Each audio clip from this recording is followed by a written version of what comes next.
श्रीमन्नारायण श्री विष्णु पुराण पंचम अंश पहला अध्याय। ओम नमो भगवते वासुदेवाय नमः।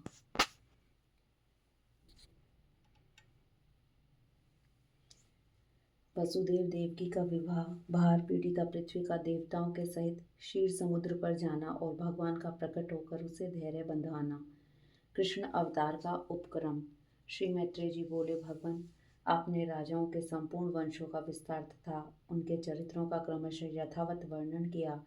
अब ए ब्रह्म ऋषि, यदुकुल में जो भगवान विष्णु का अंश अवतार हुआ था, उसे मैं तदवत और विस्तार पूर्वक सुनना चाहता हूँ।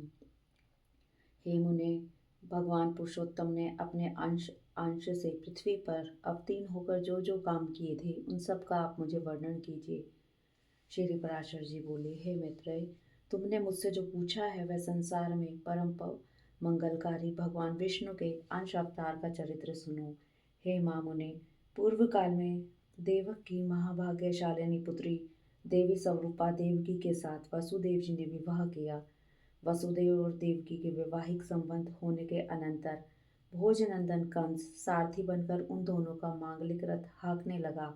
उस समय मेघ के समान गंभीर घोष करती हुई आकाशवाणी कंस को ऊंचे स्वर से संबोधन करके यूं बोली, अरे मूढ़, पति के साथ रथ पर बैठी हुई जिस देवकी को तू लिए जा रहा है, उसका 8वां गर्भ तेरे प्राण हर लेगा।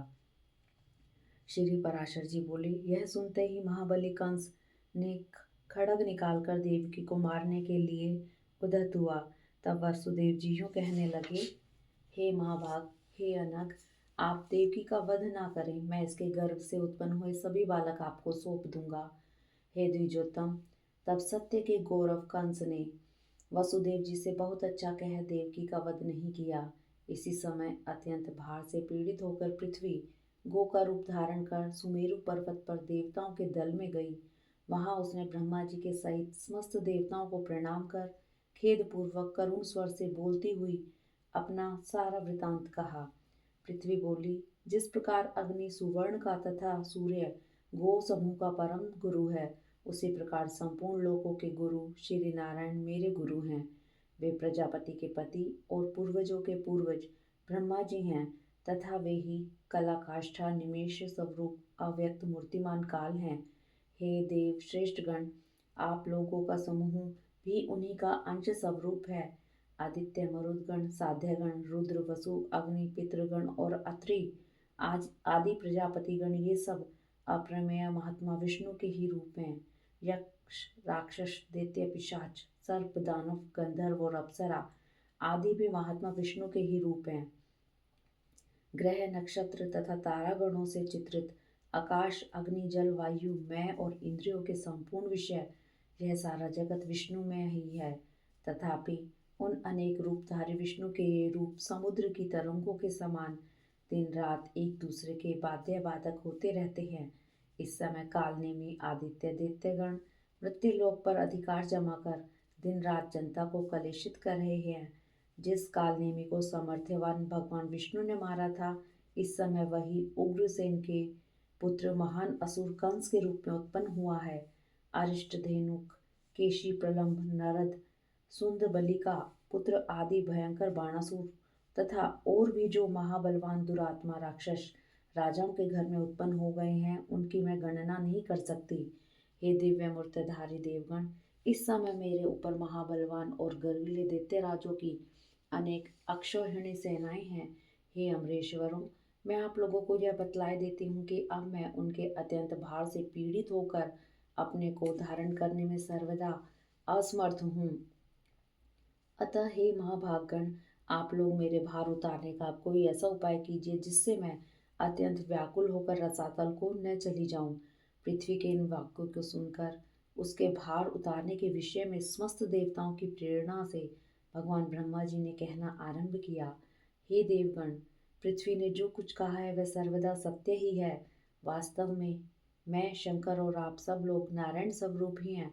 उनकी जो जो विभूतियां हैं, उनकी परस्पर न्यूनता और अधिकता ही बाध्य तथा बाधक रूप से रहा करती है। इसलिए आओ, अब हम लोग क्षीर सागर के पवित्र तट पर चलें।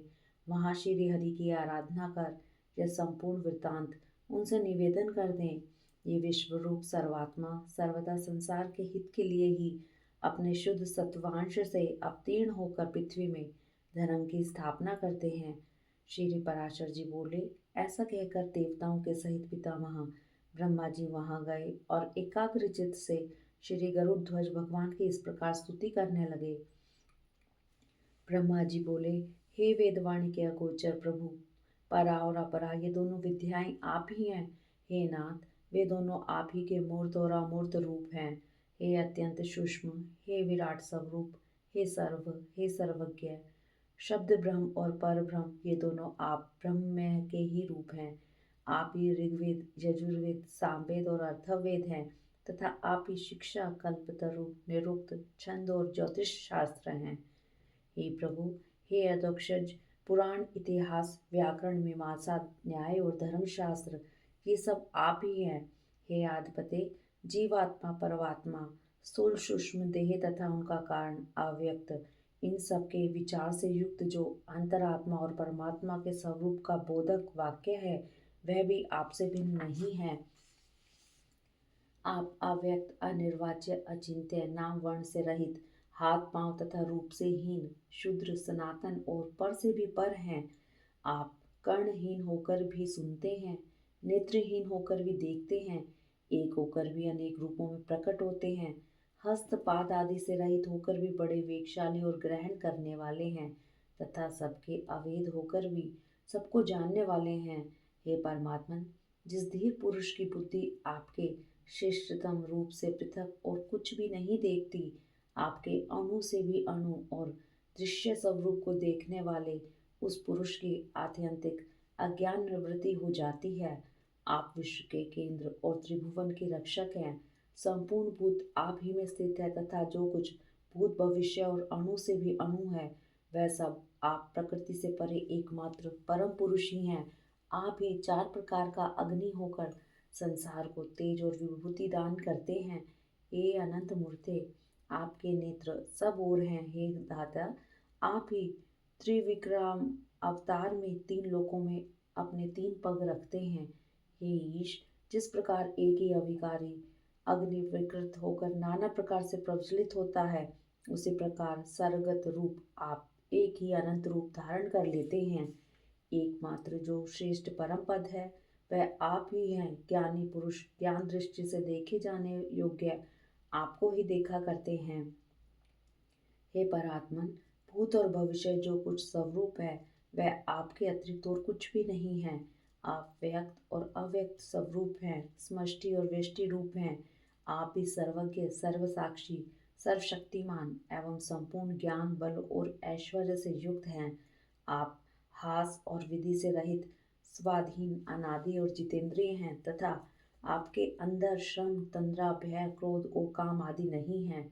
आप अनिंद, अप्राप्य, निराधार और व्याहत गति हैं। आप सबके स्वामी, अन्य ब्रह्मादि के आश्रय तथा सूर्य आदि तेजों के तेज एवं अविनाशी हैं। आप समस्त आवरण शून्य, असहायों के पालक और संपूर्ण महाविभूतियों के आधार हैं। हे पुरुषोत्तम, आपको नमस्कार है। आप किसी कारण, अकारण अथवा कारण अकारण से शरीर ग्रहण नहीं करते बल्कि केवल धर्म रक्षा के लिए ही करते हैं। श्री पराशर जी बोले। इस प्रकार स्तुति सुनकर भगवान आज अपना विश्व रूप प्रकट करते हुए ब्रह्मा जी से प्रसन्नचित्त से कहने लगे, हे ब्राह्मण, देवताओं के सहित तुमको मुझसे जिस वस्तु की इच्छा हो वह सब कहो और उसे सिद्ध हुआ ही समझो। तब श्री हरि के उस दिव्य विश्व रूप को देखकर समस्त देवताओं के भय से विनीत हो जाने पर ब्रह्मा जी पुनः स्तुति करने लगे। ब्रह्मा जी बोले, हे शस्त्र बाहो, हे अनंत मुख एवं चरण वाले, आपको हजारों बार नमस्कार हो। हे जगत की उत्पत्ति, स्थिति और विनाश करने वाले, हे अप्रमेय, आपको बारंबार नमस्कार हो। हे भगवान, आप सूक्ष्म से भी सूक्ष्म, गुरु से भी गुरु और अति बृहत प्रमाण हैं तथा प्रधान, महतत्व और अहंकार आदि में प्रधान भूत मूल पुरुष से भी परे हैं। हे भगवान, आप हम पर प्रसन्न होइए। हे देव, इस पृथ्वी के पर्वत रूपी मूल बंधन इस पर उत्पन्न हुए महान असुरों के उत्पात से शिथिल हो गए हैं। अतः हे अपरिमित वीर्य, यह संसार का भार उतारने के लिए आपकी शरण में आई है। हे सुरनाथ, हम और यह इंद्र, अश्वनी कुमार तथा वरुण, ये रुद्रगण, वसुगण, सूर्य, वायु और अग्नि आदि अन्य समस्त देवगण यहाँ उपस्थित हैं। इन्हें अथवा मुझे जो कुछ करना उचित हो उन सब बातों के लिए आज्ञा कीजिए। हे ईश, आप ही की आज्ञा का पालन करते हुए हम संपूर्ण दोषों से मुक्त हो सकेंगे। श्री पराशर बोले, हे महामुने, इस प्रकार स्तुति किए जाने पर भगवान परमेश्वर ने अपने श्याम और श्वेत दो केश उखाड़े और देवताओं से बोले, मेरे ये दोनों केश पृथ्वी पर अवतार लेकर पृथ्वी के भार रूप कष्ट को दूर करेंगे। सब देवगण अपने अपने अंशों से पृथ्वी पर अवतार लेकर अपने से पूर्व उत्पन्न हुए उन्मत्त दैत्यों के साथ युद्ध करें। तब निसंदेह पृथ्वी तल पर संपूर्ण दैत्यगण मेरे दृष्टिपात से दलित होकर क्षीण हो जाएंगे। वसुदेव जी की जो देवी के समान देवकी नाम की भार्या है, उसके 8वें गर्भ से मेरा यह श्याम केश अवतार लेगा और इस प्रकार यहाँ अवतार लेकर यह काल नेमि के अवतार कंस का वध करेगा। ऐसा कहकर श्री हरि अंतर ध्यान हो गए। हे मामुने, भगवान के अदृश्य हो जाने पर उन्हें प्रणाम करके देवगण सुमेरु पर्वत पर चले गए और फिर पृथ्वी पर अवतीर्ण हुए। इसी समय भगवान नारद जी ने कंस से आकर कहा कि देवकी के 8वें गर्भ में भगवान धरणीधर जन्म लेंगे। नारद जी से यह समाचार पाकर कंस ने कुपित होकर वसुदेव और देवकी को कारागृह में बंद कर दिया। हे द्विज, वसुदेव जी भी जैसा कि पहले कह दिया था, अपने प्रत्येक पुत्र को कंस को सौंपते रहे। ऐसा सुना जाता है कि पहले 6 गर्भ हिरण्यकशिपु के पुत्र थे। भगवान विष्णु की प्रेरणा से योग निद्रा उन्हें क्रमशः गर्भ में स्थित करती रही। जिस अविद्या रूपिणी से संपूर्ण जगत मोहित हो रहा है, वह योग निद्रा भगवान विष्णु की महामाया है। उससे भगवान हरि ने कहा, हे निद्रे, जा मेरी आज्ञा से तू पाताल में स्थित 6 गर्भों को एक एक करके देवकी की कुक्षी में स्थापित कर दे। कंस द्वारा उन सब के मारे जाने पर शेष नामक मेरा अंश अपने अंश से देवकी के 7वें गर्भ में स्थित होगा। हे देवी, गोकुल में वसुदेव जी की रोहिणी नाम की दूसरी भार्या रहती है।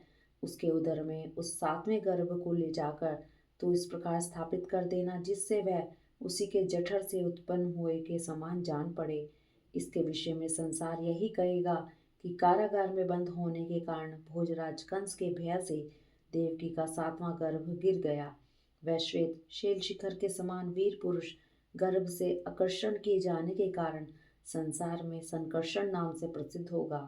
तदंतर हे शुभे, देवी के 8वें गर्भ में स्थित होगा। उस समय तू भी तुरंत ही यशोदा के गर्भ में चली जाना। वर्षा ऋतु में भाद्रपद कृष्णा अष्टमी को रात्रि के समय मैं जन्म लूंगा और तू नवमी को उत्पन्न होगी। हे अनिंदिते, उस समय मेरी शक्ति से अपनी मति फिर जाने के कारण वसुदेव जी मुझे तो यशोदा के और तुझे देवकी के शयन गृह में ले जाएंगे। तब हे देवी, कंस तुझे पकड़कर पर्वतशिला पर पटक देगा। उसके पटकते ही तू आकाश में स्थित हो जाएगी। उस समय मेरे गौरव से सहस्त्र नयन इंद्र सिर झुकाकर प्रणाम करने के अनंतर तुझे भगनी रूप से स्वीकार करेगा। तू ही शुंभ निशुंभ आदि सहस्त्रों दैत्यों को मारकर अपने अनेक स्थानों में समस्त पृथ्वी को सुशोभित करेगी। तू ही भूति, सन्निधि, शांति और कांति है। तू ही आकाश, पृथ्वी, धृति, लज्जा, पुष्टि और उषा है। इनके अतिरिक्त संसार में और भी जो कोई शक्ति है वह सब तू ही है। जो लोग प्रातःकाल और सायंकाल में अत्यंत नम्रता पूर्वक तुझे आर्या, दुर्गा, वेदगर्भा, अंबिका, भद्रा, भद्रकाली, क्षेमदा और भाग्यदा आदि कहकर तेरी स्तुति करेंगे, उनकी समस्त कामनाएं मेरी कृपा से पूर्ण हो जाएंगी। मदिरा और मांस की भेंट चढ़ाने से तथा भक्ष्य और भोज्य पदार्थों द्वारा पूजा करने से प्रसन्न होकर तू मनुष्यों की संपूर्ण कामनाओं को पूर्ण कर देगी। तेरे द्वारा दी हुई ये समस्त कामनाएं मेरी कृपा से निसंदेह पूर्ण होंगी। हे देवी, अब तू मेरे बतलाए हुए स्थान को जा। इति श्री विष्णु पुराणे पंचम अंशे प्रथम अध्याय।